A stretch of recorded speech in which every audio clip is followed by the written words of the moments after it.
and my friend convinced me to buy a puppy for a day before we had to fly home. So we bought a puppy for €20 from a homeless man. Not rent a puppy, buy a puppy. I was very reluctant. I was like, hey, we don't need to buy a puppy. We got to get on a flight in 12 hours. He's like, no, we got to buy a puppy.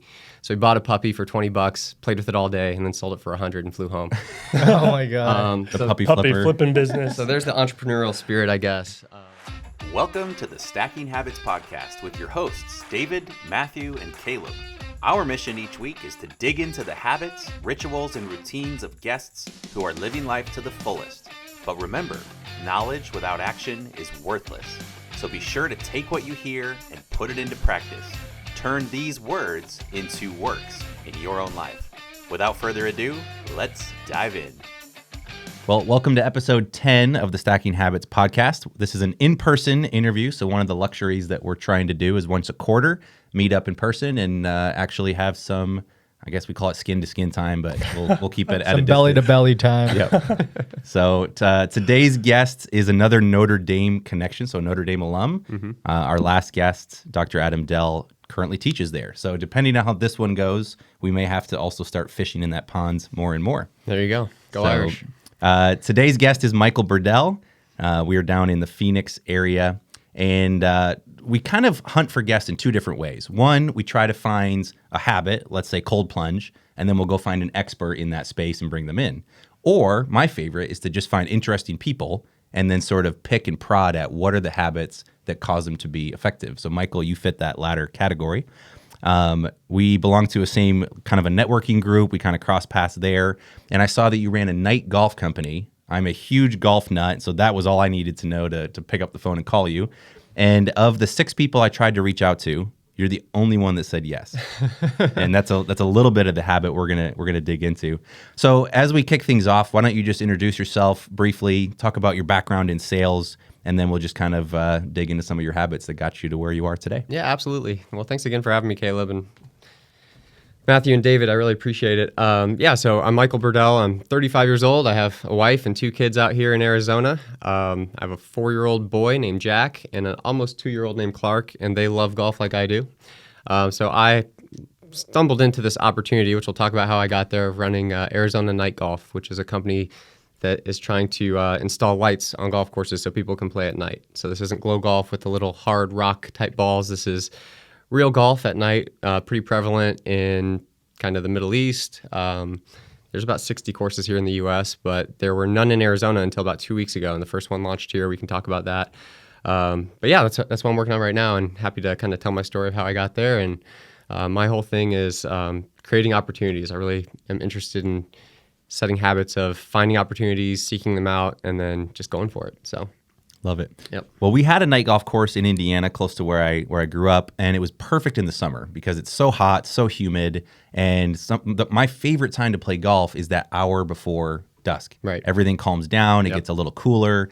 It feels like the golf ball doesn't quite fly as far, but it's just the perfect time to be with your thoughts or with a buddy. Yeah. And unfortunately, that one went out of business. So hopefully, I know Arizona gets blazing hot. Matthew lives here. Yeah. So that should be a pretty good market.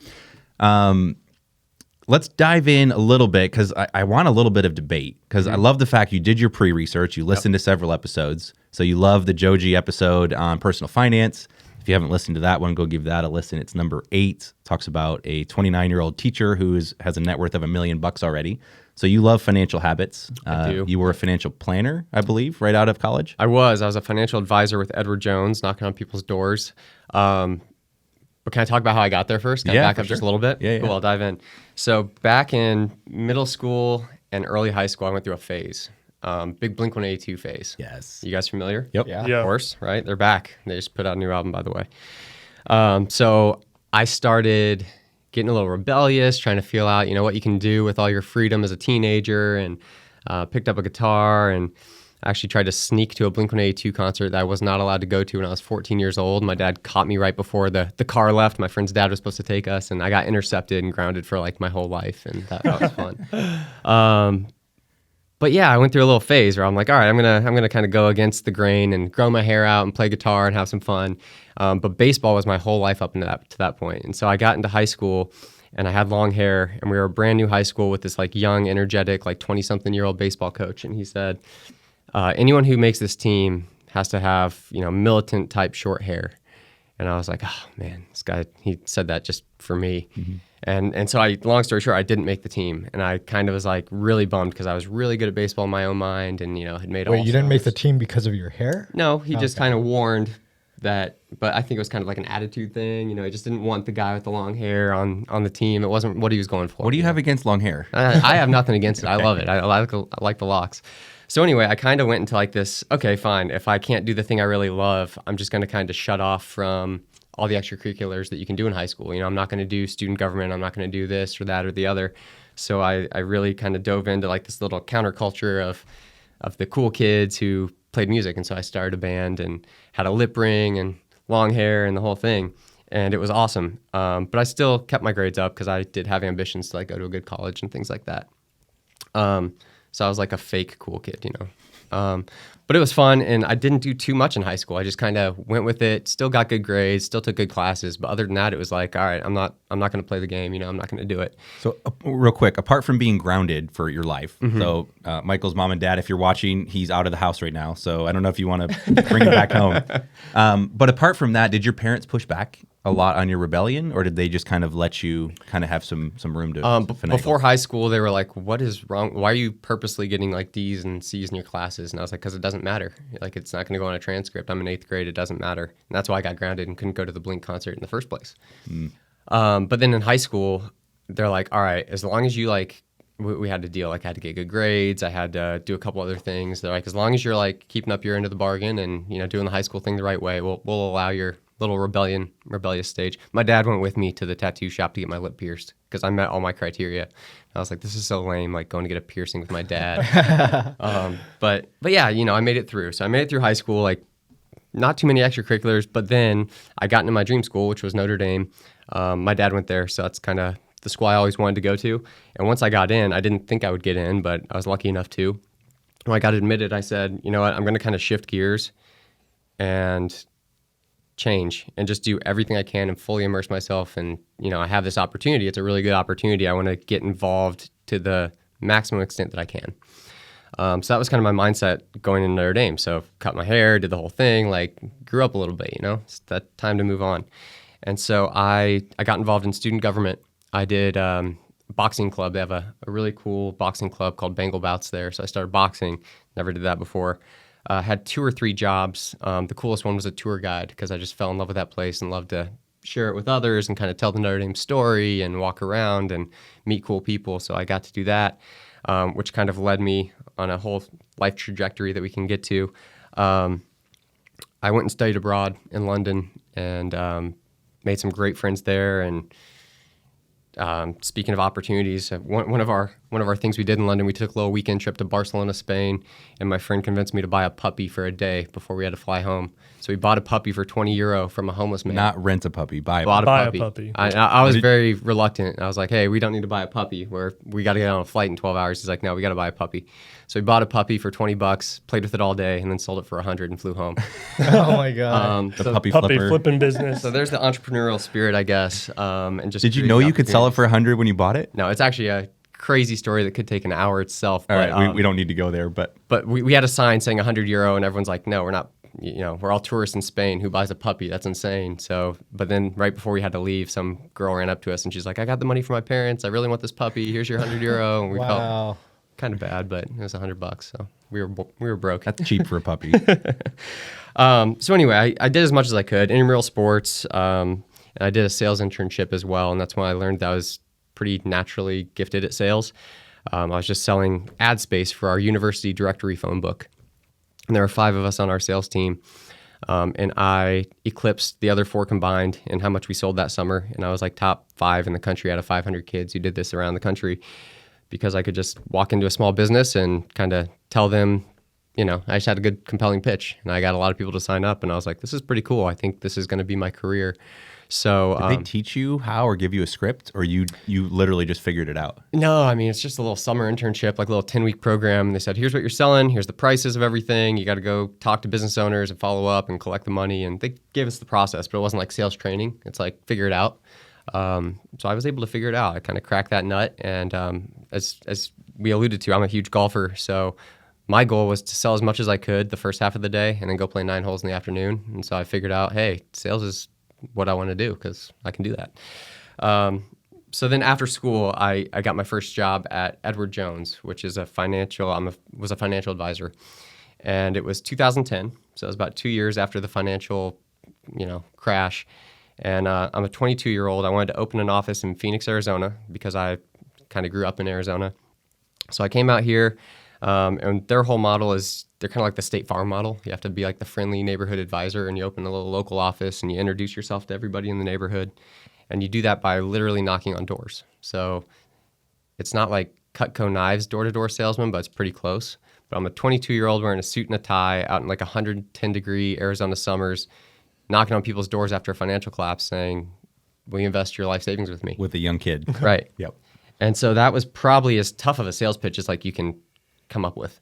But I got really good at that too. It's just a numbers game, and it's talking to people and creating those opportunities and not letting fear just kind of get into your head, and you get rejected 99 times out of 100, but it's just like, all right, keep going. And there's financial incentives that kind of push me and things like that. But that was kind of my start into this whole sales arena. Let me ask you this. Yeah. When you were going door to door, suit and tie, 110 degrees, did you still have your lip piercing and your hair down long? No, I took it out. Okay. I put a little skin color plug in the lip and, put my hair in a bun. No, I'm just kidding. I was past that stage at that point. But it was fun. So I did it for 16 months. And that I got like Rookie of the Year for our little region and had some good accolades. I earned an office and an assistant, but I wasn't making any money. So, some of your other guests, especially Mike McCarthy in the first episode, talked about a goal board for your family. I'm huge into goal setting. I think that's just so essential to getting what you want done. I think what you track materializes, and keeping score matters and things like that. And I wasn't hitting some of my goals with this first job at Edward Jones, especially financially. I was working my tail off. I was doing everything they asked, hitting all my benchmarks, but I was making like $40,000 a year. And I was like, all right, this isn't really going to do it. And then I also had, some personal stuff, missing my family back in the Midwest. And I was like, I need to shift gears here and kind of to achieve my goals. So after about 16 months, I left my first job out of college, and I reached out to my mentor, who I met through giving tours at Notre Dame. So I gave a tour at Notre Dame through the visitor center, and then this gentleman, was 30 years my senior. He was coming in for his class reunion, and he reached out to the visitor center and said, I want a Notre Dame student to bartend for my class. And so they reached out to me since I was an employee there, and they're like, hey, do you want to do this? And I said, absolutely, that sounds awesome. I'd love to sit around with 50-year-olds as a 20-year-old and give them beer all night. That sounded fun to me. And so I did, and actually met this gentleman through that, and he was like the coolest guy, just so nice and caring and genuine, and like I said, 30 years my senior, and he kept in touch with me, and I kept in touch with him. And so when I went to make my career change after that first job, I reached out to him, and I said, how do I do this? It's a lot easier when you're in college and there's career fairs and things like that, but here's what I'm trying to accomplish. And he said, all right, well, I have a pretty good network, and I'm fairly, high up in this one company. Why don't you pass your resume along, and I'll see if there's something we can do for you? And I said, okay, I want to stay in sales. And so that got me into the healthcare field. He worked at a company called Allscripts. And so I started out there as an account manager. They said, do that for a year and a half and we'll move you into sales. But first you got to do some learning. So I did that and moved into sales, did really well there. And then after about 4 years at that company, I decided it was time to make another strategic move, just career growth. I was doing really well and still thought there were bigger solutions I could sell. So I, continued to accelerate my career and went to a big company called Optum. They're part of United Health Group. I started selling financial software to hospitals. And with any sales role, you really have to kind of create your own opportunities, Again, it was a lot easier than knocking on people's doors, but you're still knocking on C-level executives at health systems, begging for their time and trying to pitch your case. So I got pretty good at that and pretty used to it. And while I was at Optum, I also got an MBA, which is very unlike my personality because I didn't really I like learning, but I didn't like school. I didn't like the structure of school and just adding another thing. But I was like, if I... How old were you at this point? Probably 25. 25. When you decided to get your MBA? Yeah, about 26 probably. Wow. 26, yeah. And I don't know what kind of pushed me to do that, but I was like, let's go meet some new people. Let's not get stuck here. I want to do sales leadership and keep advancing. So I just did that. It was executive MBA. I did it while I was working.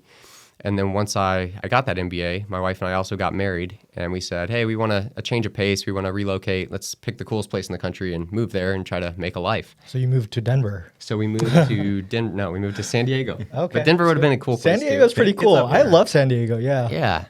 So we did that. So I told my company, hey, I want to move to San Diego. And they said, okay, we'll retain you and find a place for you in San Diego. And fresh off my MBA, fresh off my wedding vows, we go straight to San Diego, and we put down some roots. We lived in a little bungalow, a little 600 square foot place right next to the beach. And it was really fun. We had some great times there. And then after about 6 months, I got reached out to by a recruiter, and I really wasn't looking for a job change. I was pretty happy where I was. And so I ignored it. And the same guy reached out to me a second time a couple weeks later, and I ignored it. And he reached out to me a third time, and he's like, I really, really like your background. I'm not just like, blanket mailing you. Can we please talk? And I said, okay, sure. And so I was open to a conversation, but didn't think I was going to do anything. But it led to my next job, which was a VP of sales at a really small company owned by a private equity firm, kind of a niche market. And I decided to take it because I, did have that. I wanted that leadership experience, and that's kind of why I got the MBA. And I wanted to build a sales team, and I was able to do all that. I got to hire people, build comp plans, build our go-to-market strategy, and I was responsible for all the revenue in the company. And so I did that for 3.5 years, and it came to unfortunately, like a pretty ugly ending, which I was not used to. But I was doing really well for the company, and my boss just kept slashing my pay and slashing my commissions, which is normal with a sales role. But they kept asking me to take on more responsibility, and then they cut my comp by 50%, and I was like, I can't do that anymore, because I was making pretty good money at that point. I was like, all right, this isn't really working out. So it was a good time. My wife and I had our second kid on the way. I was like, all right, I think it's time for me to kind of launch my own thing, kind of go on my own. So I moved to Scottsdale, Arizona, which is where I kind of grew up, and I had my parents are out here. And like I said, we had boy number 2 on the way, so we wanted that family help. And I was like, it's a good time to just make a bunch of changes at once. So left that company, made a move, had the second kid, and launched Arizona Night Golf because I just saw a huge market here for night golf. Like you spoke about, it's so hot in the summer that it's probably nicer to play golf at night. And then in the winter, it gets dark here about 5:15, so plenty of hours to do that. So I didn't know anything about the lighting industry. All I knew was this should be here, and it's not here. And there's about 60 night golf courses in the country, but none in Arizona. Why is that? So I set up a little LLC and a website and some marketing materials, and I started knocking on doors of golf courses, just like I was at Edward Jones pretty much. And I'd get the meetings, and I have what I think is a pretty good business model where I front the cost of everything and just profit share with them on all the rounds played at night. And I got some golf courses that were really into that. The only unfortunate thing was I was a few months late to the whole game here because in the background, which I didn't know about at the time, there was another company making a deal with the city of Tempe to open the first night golf course in Tempe. And that just opened about 2 weeks ago, and it's been awesome to see. I haven't played it yet, but I really want to. But I'm still working with a couple courses here in Arizona, and I'm getting reached out to all the time. I just got a really cool email 2 days ago from a course in Texas, and they want me to light their golf course. So I'm thinking there's really good opportunity throughout the country. Like you alluded to, there used to be one in Indiana, and there's not anymore. And I've had some really cool discussions with people that now I have a pretty unique product where I can take a really good, sophisticated sports light and put a solar panel on it, so you don't have to trench and dig electrical throughout a whole golf course, which is going to be a pretty good differentiator. And yeah, I'm pretty bullish on the whole idea, and that's kind of where I am right now. Well, in Indiana too, we only can play golf 7, maybe 8 months out of the year, and so you're able to extend the useful, part of that asset of the actual lands by getting more hours and more rounds. So that's genius. Thanks. Yeah, I hope it takes off. Like I said, it's big in the Middle East, and I don't know. It's just always being open to different ideas and creating your own opportunities. I keep coming back to that, but that's really what's got me to this point. Throughout each one of those stops that we just talked about, it's always been, is it time to make a change? Should I entertain this change? Am I achieving my goals I have written down for myself? And if not, is it something that's on me, or is it just the circumstance? I need to change that circumstance. So being able to pivot when you need to, it's got me here, and it's been pretty fun. And I really am pretty bullish on the night golf thing. I think it's going to take off. I think I already know the title for this episode: From Puppies to Putters. Oh, yeah. Okay. So on a more serious note, do you have a history of entrepreneurship in your family? Like did you have people who were starting their own businesses? Not in my family, but a couple of my friends. Okay. So I got to, I'm fortunate enough to have a really cool network and met some great people throughout my career and at Notre Dame. And I have a couple of friends who've gone on their own. So that's been great to bounce some ideas off of them. And that rubbed off on you, and that's when you were like, I'm going to take the plunge and start this thing? I think honestly, like it was more the corporate world sour grapes. I think you guys talked about in like your episode together about being free from the corporate shackles and doing your own thing. That really resonated with me. I'd had really good corporate experiences up until that last little end there. But I was like, I don't want to work for someone like that again. I didn't have a very good experience. So I want to do something on my own and kind of set my own hours and build something from scratch. How long ago did you start Arizona Night Golf? 2 years ago. Okay, 2 years ago. So I feel like you're like far enough in where, do you feel like you were somewhat naive starting the business? Like you thought it was going to be a lot easier, or was it about as easy as you thought it was going to be? So I was fortunate enough that I didn't have to create revenue like from day one. I had like a decent runway, and I said, okay, let's do our due diligence and let's go to market and see if there's an appetite for this. And so I just kind of put the pieces together one by one, and there was an appetite for it. Most golf courses say yes. Hey, risk-free, financial risk-free, you're going to do everything. I just have to say yes and then give you a chunk of the change. Sure. So, it's just been kind of trial and error. I don't think it's been easy by any means. I think the biggest thing is making sure that you can pass all the light ordinances that cities have in place and different municipalities have in place, especially in Arizona, where most of the courses are lined with houses. So it hasn't been easy. It's been ups and downs and frustration and should I keep doing this or not? But these opportunities keep popping up and people keep saying, hey, we really want this for our course. Can we look at it together? And so, it's been challenging, but I didn't know what to expect. I didn't have an expectation. So it wasn't harder than I thought, but it's been a ride. It's been fun. Looking back, are you happy you went and got that master's degree? Did you see value from it after finishing it? Or is that, yeah? Yeah, great question. It was an executive MBA, so it wasn't a full-time thing. So I don't think I built the relationships that I anticipated building as much. I have much stronger friends from my undergrad school than my MBA, but that did get me that last job I had. And I meticulously tracked things like my net worth, like Joji spoke about. And that got me to financial independence, that last job. So I was only there 3.5 years, but without my MBA credential, I wouldn't have been able to land that job. And that's really what kind of accelerated my path and enabled me to get the opportunity to take 2 years to build a company without revenue. So yes, I'm glad I got it. Do you hope that the night golf thing will be the next 10 years for you? Because you've sort of bounced every 2 to 3 is what it sounds like. Yeah. Is that like something you enjoy and you want to try something for 3 to 5 years at a time and then switch gears? Yeah. Or is this something where you see a really long runway? Yeah, great question. It's been so fun to build. I hope it takes off. It's going to kind of depend on the next year, I'd say.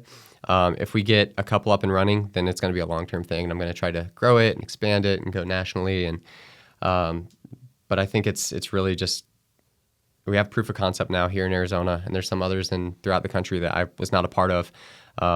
I think it's going to take off. I'm really close, and so if it does, it'll be a long-term thing. But if not, then in a year I'll, cut bait and try something else. Love it. Create another opportunity. So it might work for people like Caleb, but for people like me who have a tough time finding the ball even during the day.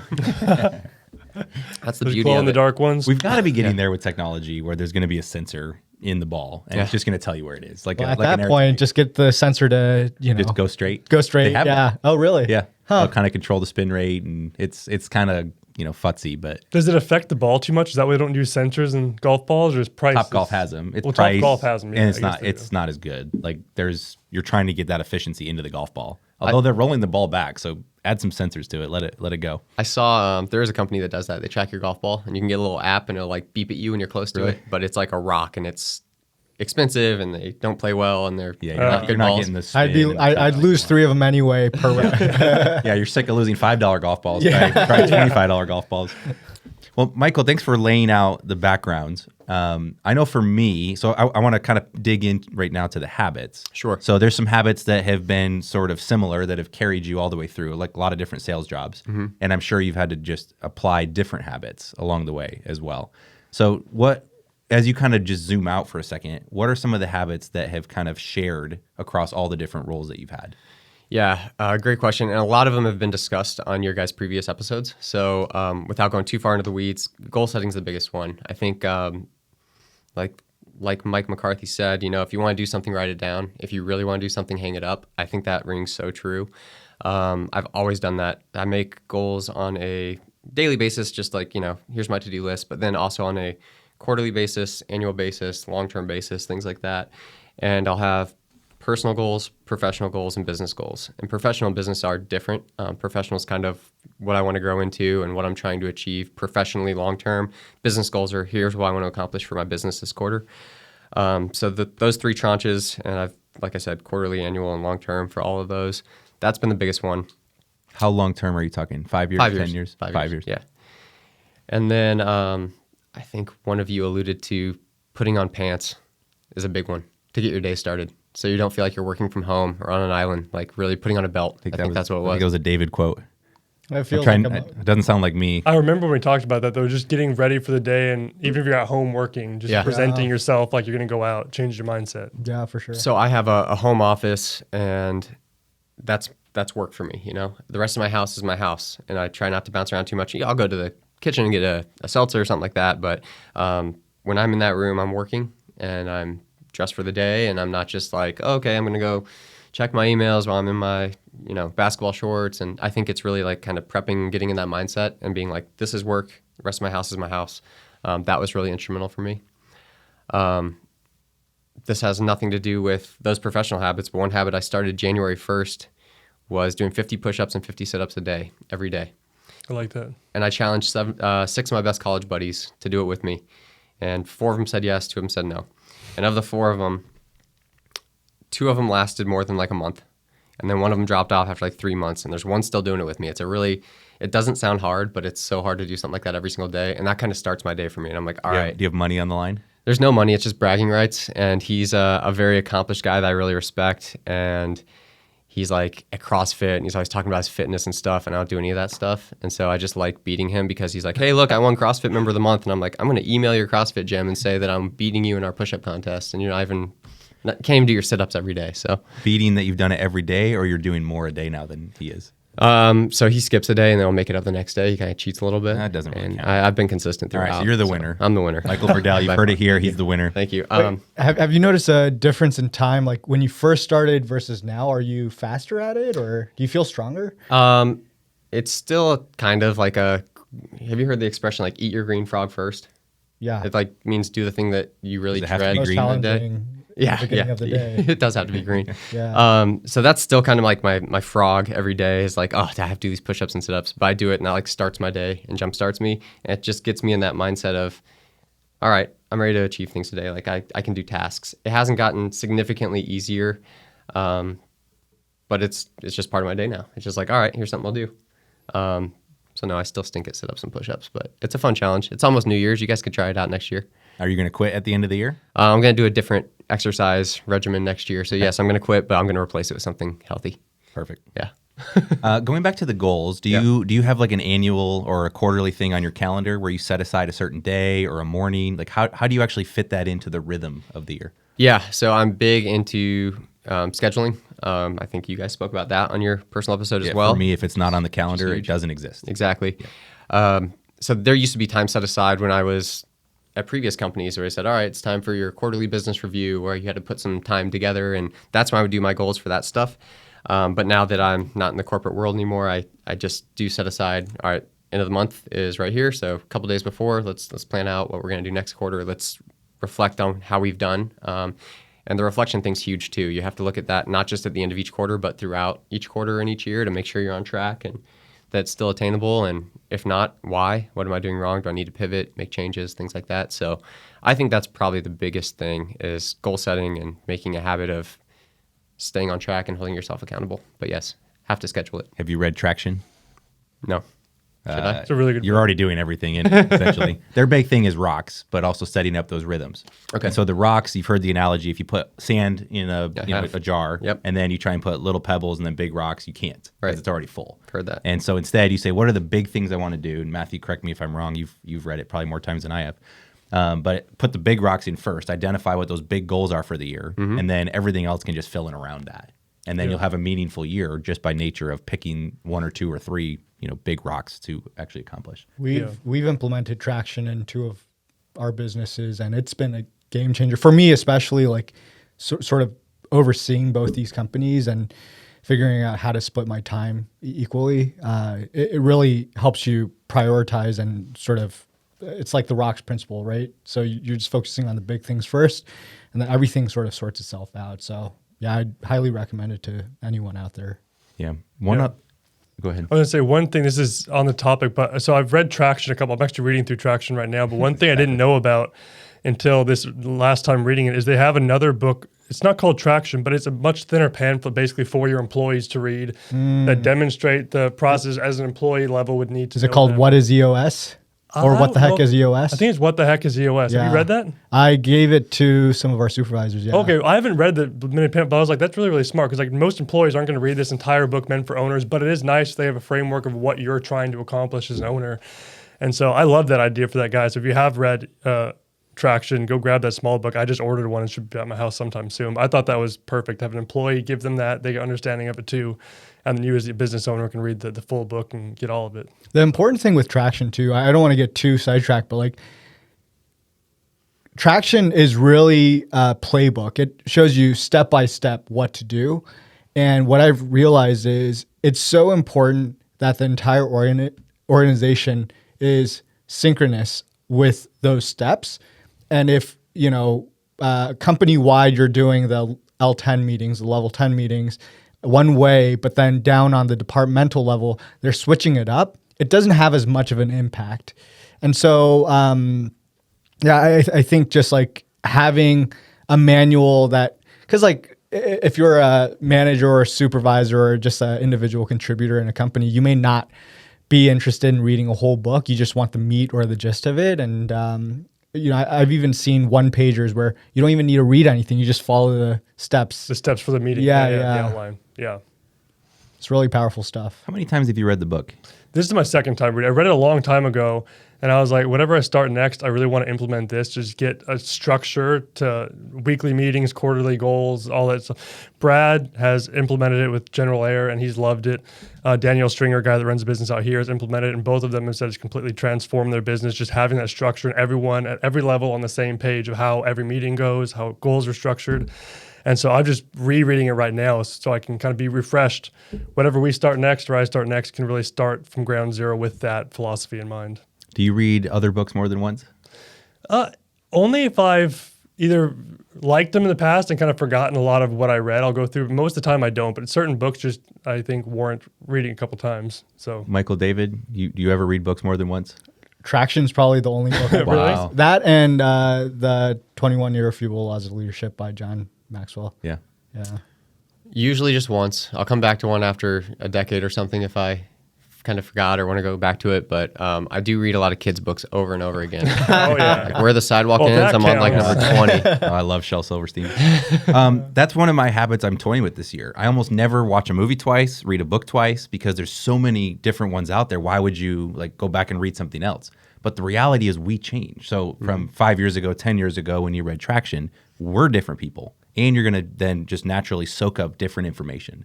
And so rather than go after the next, that may just be mostly fluff, the next book, why not go back to a classic that you know is good? Like the one thing that's changed my life. I haven't read it in 6 or 7 years. I should go back and read that because I guarantee I'm going to pick up things that impact me. Yeah, absolutely. So that's just a side habit note to myself, but I'm curious Yeah. if you guys have gone back and done that. Yeah, I've seen Breaking Bad twice. Does that count? That does count. Best TV show. It's tough. Everything's, like you said, everything's competing with our time. It's what content do I want to dedicate time to? I think all our time is really valuable. So it's hard to go back to do something twice, but I do think it's worth it, especially if it's something that has meant a lot to you and you've been able to implement change and it's been a while. Go back and revisit it. Yeah. So I want to point out one thing. You just call attention to it again. When you worked for Edward Jones, you said you checked all the boxes. You did everything they asked of you. You were making $40,000 a year. Right. The number, and Mike taught me this, Mike McCarthy. He's like, what does it cost to be you? What does it cost to be Caleb? Mm-hmm. And I love that because it breaks it down. I go, I need to make this much money for our family. Mm-hmm. And then I can easily just look on the scoreboard. Am I making this consistently? If yes, I know we're great. If not, I need to start changing some things. Mm-hmm. So you had a number.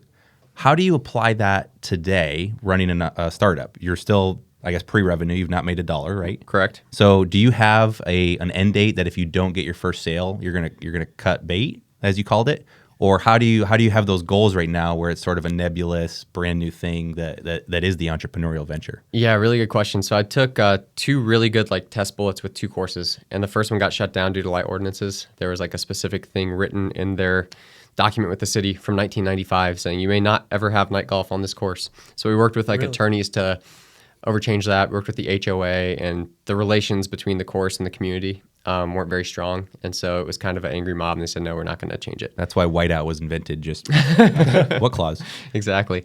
And then there's another one that I'm still working with, and it's been equally challenging with the city, but I think we're getting closer and closer.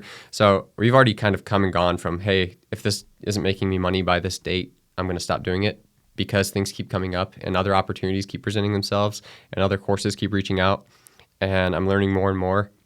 So I've kind of pushed the date back, but I'm okay with that. Did you have a date when you started this in 2021? Yeah, it was 2 years. Okay, so you said I'm going to give myself runway of 2 years. Correct. Yep. Got it. And now I'm at 2 years and still not making any money, but closer. And I see a bigger vision for it and more demand than I originally thought.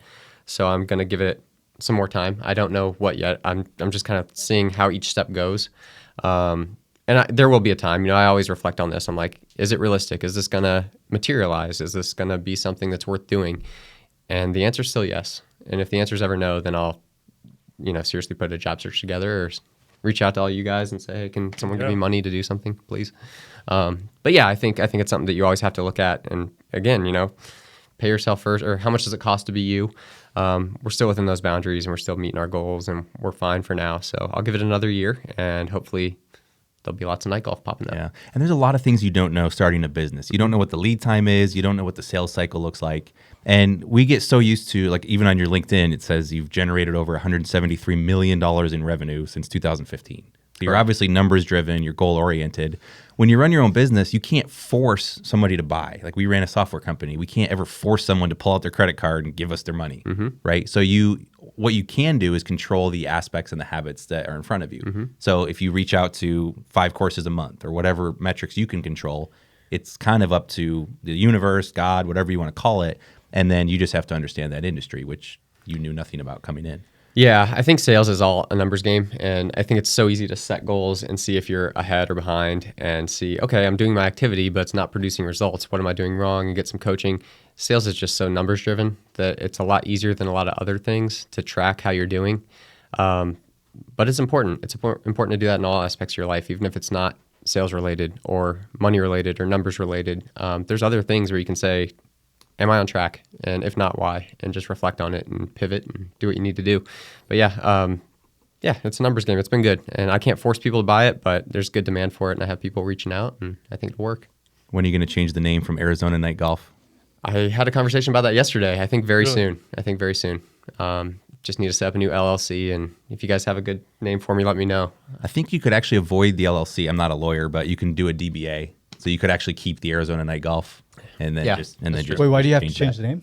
Because it's Arizona Night Golf. Going national. Oh, okay. So anybody in the South, like Florida and Texas, are 2 of the largest markets. California, Yeah. And so they're going to be all over it. And if it says Arizona Night Golf, then they may think it's not for them. Yep, that's happening. That'll happen soon. Yeah. So That's fantastic. Or you could like just play the opposite, where it's like Arizona Night Golf, and so there's this air of exclusivity to it, where they're like, "Oh man, we wish you were in Florida." Well, for a small guess premium. what? Yeah, for a small premium, and that premium is at no charge to you. Yeah, exactly. I do want to dig in a little bit. So I worked corporate as well. Matthew, I guess you did as well. You worked for General Air. David, you've never worked for the man. He's never worked for anyone else, right? Yeah. Wow, you Ever. are the man. Yeah. So I worked for Johnson & Johnson 5 years, did marketing, product management, product support, sales training. So it was a great thing. And just like you did, I lived below my means. Like Joji talked about, I made X, I spent less than X, and I was able to save that up, which gave me the runway to then start my own business, because I knew that even if for 6 months I didn't make a penny, I would be okay. And then at some point I'd have to, I was married and I realized that I'd have to go support the family. Yep. You've switched gears several times. When I wanted to switch gears and said, hey, I identify as an entrepreneur and it's time to go take that risk, I fought that for probably a year. What will my wife's parents think? What will my coworkers think? What will my parents think? I'm a people person. And so that I have my own struggles in therapy and whatever to work through there. That decision was so difficult. how have you managed that habit, switching careers multiple times now? Yeah, so the first one was really financially driven. The second one was just career growth driven. And then I got that MBA and was kind of persuaded to take an interview. And I'm really glad I did, because even though it ended not the best way, it's really what accelerated my path. And then moving into night golf, it's just something I've always wanted to do, was kind of go on my own and start my own business and be an entrepreneur. And I have the sales aspect, which I think is a really good foundation for an entrepreneur. Sales will serve you no matter what. Right. Yeah. So was there a trigger? Because often people get to the end of the rope and say, I can't do this anymore. I'm stressed out. I'm anxious. I can't do this. And they say, I got to get out. Or the grass is greener on the other side. This is good, but it could be better. Was there a trigger moment or something that kind of said, hey, it's time to start that search? yeah, so the night golf thing, is that what we're speaking about, how I got there? Even just quitting any of the other jobs. Any of the jobs. Mostly it was just, this isn't fulfilling for me intellectually anymore. I want to go do something else or grow or take the next step. And that's always served me well, just kind of being an ambitious person by nature. But, give it a fair shake. I was at Allscripts for 4.5 years. That was my longest stint anywhere. I was at Optum for 3 years. And then I was at Team, which was that PE-owned company, for 3.5 years. And I've been at Arizona Night Golf for 2. So I'm not trying to hop around every year and say, see ya. I really, fully dive into a role. And if I think it's time to grow or I can bring more to the table, then I start to make a move. Is this part of the goals that you said professionally? You start looking at that and go, hey, I'm stalling out. I'm not really growing in the professional category? Yeah, absolutely. I think it's all very intentional. And, it usually happens when I'm reviewing those quarterly or annual goals, when I look personal, professional, business. Is this still exciting to me? Is it something I still want to invest my time in and do? Is there something, is my toolbox still growing, or have I kind of stagnated, and do I need to make a move and try something new? So just being opportunistic, I think, is really important. And I think it really can serve most people well, because most people kind of get into their routine and, this is my job. I've been doing it for 5 years and I'm just going to wake up and keep doing it for another 5 and, no reason to make a move. I think it's important to be intellectually stimulated. And I think it's important to always keep growing and adding different skills to your toolbox. So that's kind of what makes me make a move. Yeah. I had a college professor. He said, stay at your current job no matter what until you stop learning. Yeah. He goes, the minute you stop learning, it's not about the money. It's not about the opportunities. It's like as soon as you stop growing, then it's time to switch. Because at that point, if you're not growing, you're dying. And I wholeheartedly agree. That phrase is in traction too. Is it? Yeah. Yeah. Was that Kevin Miller? No, that's his professor. Okay. Mine is actually, he wrote a book. We should get him on the pod at some point. But it's Roger Stichter. He's an accounting professor, one of the best accounting professors. I think Grace College, where I went, has the #2 CPA pass rate in the state of Indiana, behind only Notre Dame. Wow. So if that tells you anything about the program, it's great. It's pretty remarkable. Yeah. I'd like to switch gears because we're entrepreneurs. I know a lot of our audience is, but there's also many people that aren't. And so they're listening to these goals. And they go, yeah, that's cool for an entrepreneur. This doesn't necessarily apply. Can we go to the personal bucket? Yeah. What are some of the personal goals that you've had over the years? How do you know when it's time to change where you're going personally? Can we just dig into that bucket a little bit? Yeah, that's changed so much over the last decade. Before it was, stop renting and buy a house, things like that. All the things that you're supposed to do, like the cookie cutter. I think like your life's kind of set up for you through high school, through college, and then like you're on your own and you're like, all right, now what do I do? And so you can either follow like this traditional path of having 2.5 kids and a white picket fence and a house. And so a lot of my goals were around that. Isn't it crazy? So I had this when I had my first kid. Yeah. Like, there's no instruction manual. You didn't have to pass a test. Right. You literally go to the hospital, have a baby. They hand you the kid and say, good luck. Yep. Keep it alive. It's wild, isn't it? Okay. Same thing when you graduate college. Right. Whether that's... Keep yourself alive. Yeah. It's, hey, your parents have been in charge. You've kind of had this prescribed path, and all of a sudden it's good luck. The world's your oyster. Right. Yeah, it's wild. So at first it was, all right, here's my personal goals. I want to own a house or, be able to afford my first car or whatever the case may be. Now it's much more family focused, especially as an entrepreneur. I get to create my own schedule. So I have work time, I have family time, but I have 2 little boys and my whole thing is they're 4 and almost 2. And I just want to help them grow up and be around for like the formative years and things like that. So most of it is around that stuff. So like I coach my son's t-ball team and just do things like that. There's personal goals within my family and then, physical fitness and other things that I have goals for and I try to implement and stay on top of.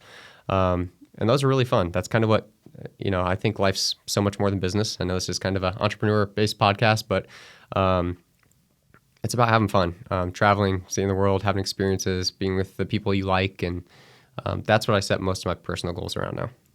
So I took a trip with my dad to Ireland. We did a golf trip. I wanted to do that before my dad got too old to walk 7 golf courses. So we did that this past May, things like that. Nice.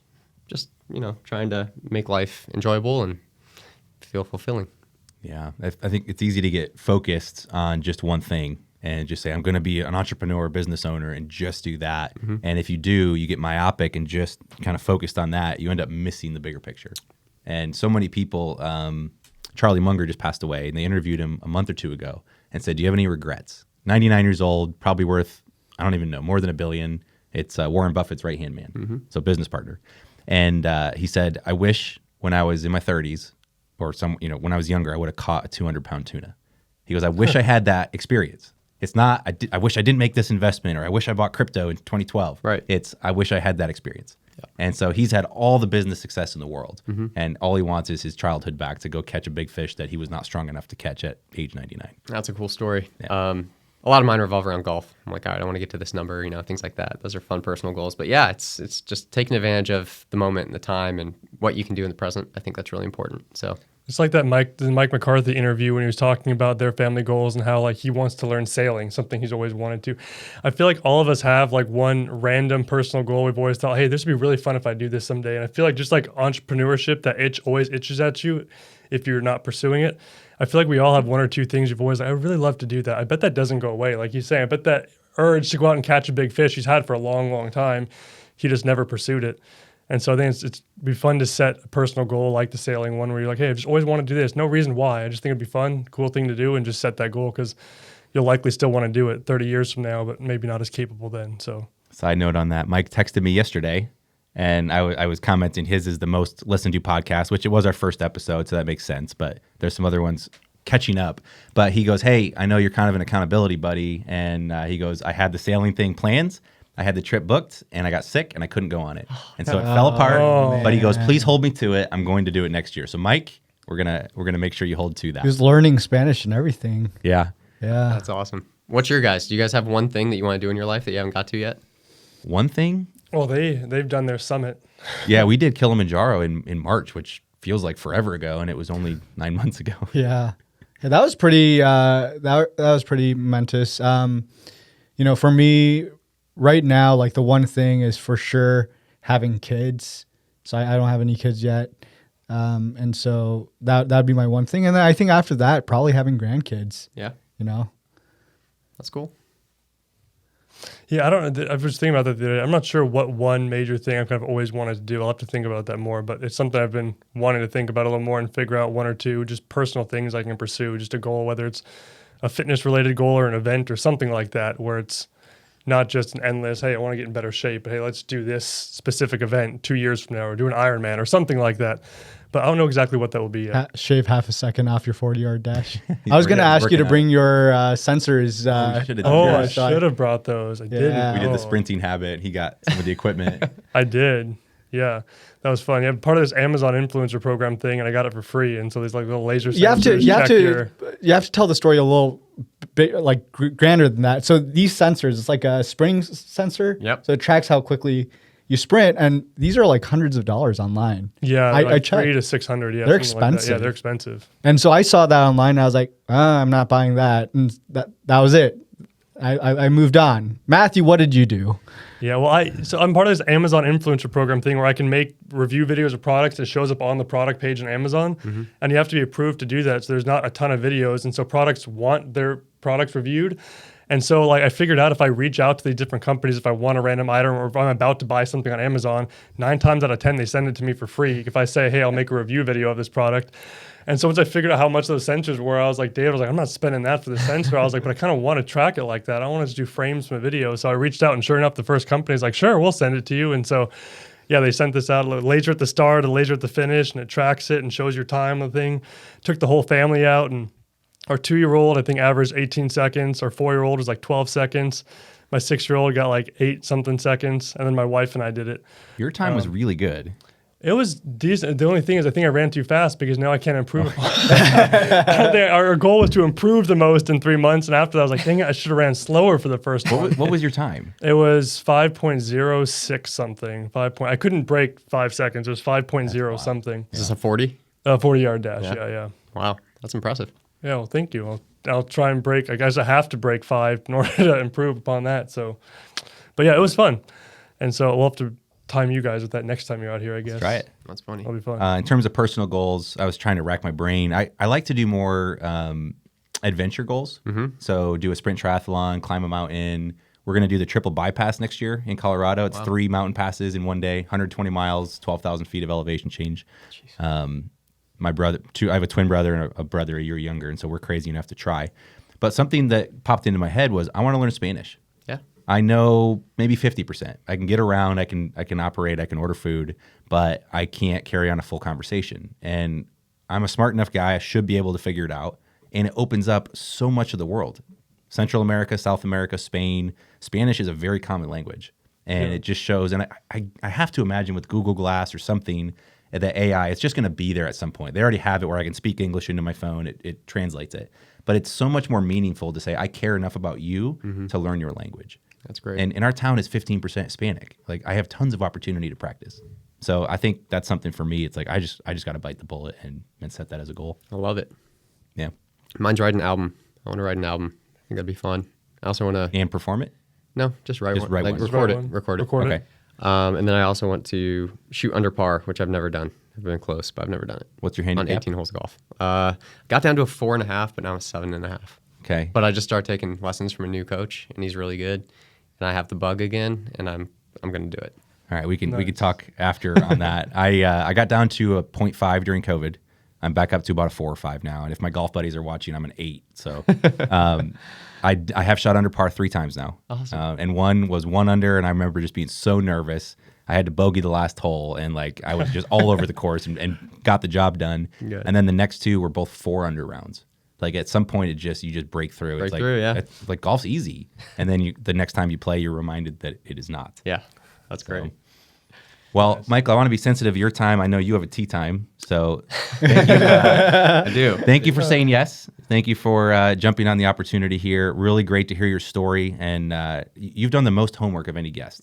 So the fact that you were throwing, I see all the other names of old guests. Thank you for doing that. That means a lot.